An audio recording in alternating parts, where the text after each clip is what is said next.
Oi, você sabia que a Armênia, antes de Cristo, teve um rei que foi muito importante para a história do mundo? E que inclusive ele era chamado de O Grande? Pois é, e eu, curiosa como eu sou, eu fui pesquisar quais eram os hábitos alimentares desse rei e dos nobres da época. Bora lá? Tigran o Grande foi o monarca mais poderoso da história da Armênia.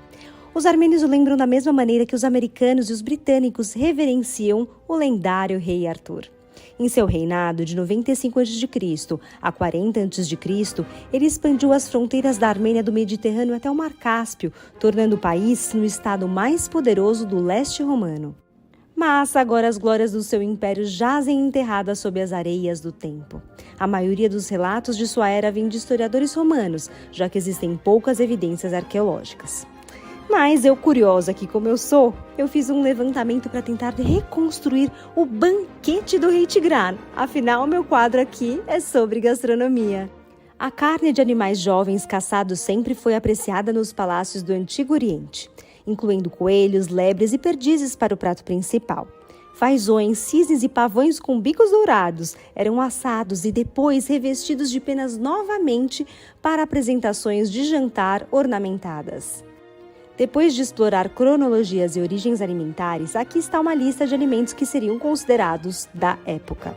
Amêndoas, maçãs, damascos, aspargos, feijões, trigo sarraceno, melão, cereais, queijos, cerejas, grão de bico, castanhas, pepinos, tâmaras, figos, pães chatos, avelãs, alho, uvas, mel, lentilha, alface, cebola, pastinacas, que são raízes parecidas com cenouras, pêssegos, peras, ervilhas, marmelos, ruibarbo, que é uma hortaliça, arroz e nozes.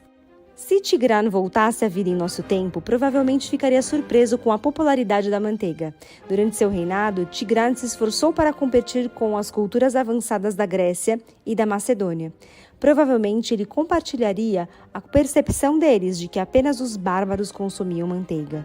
Azeite seria usado em sua cozinha real e não a manteiga.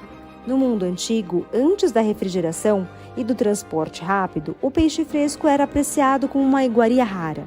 Relatos históricos sugerem que os nobres armênios enviavam peixes uns aos outros, um presente precioso naquela época.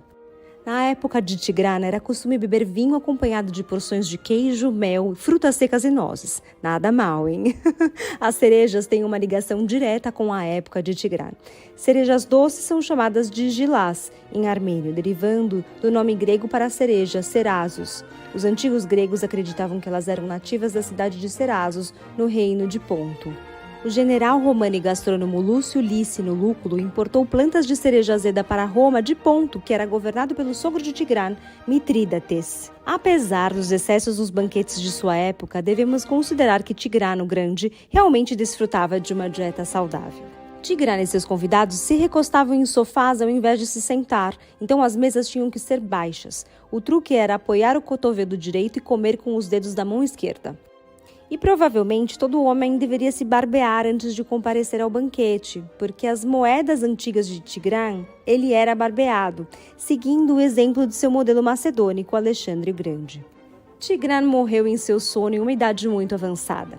Como muitas corridas de bigas, arqueria e esgrima eram parte da rotina diária de Tigran, ele não precisava se preocupar com as gorduras e colesterol em sua dieta antiga. E o que deu para perceber é que na época de Tigran, lá atrás, eles comiam muito mais saudável, inclusive, do que a gente come hoje. Espero que a gente aprenda aí com a história, né? Olha, um grande beijo. Tchau!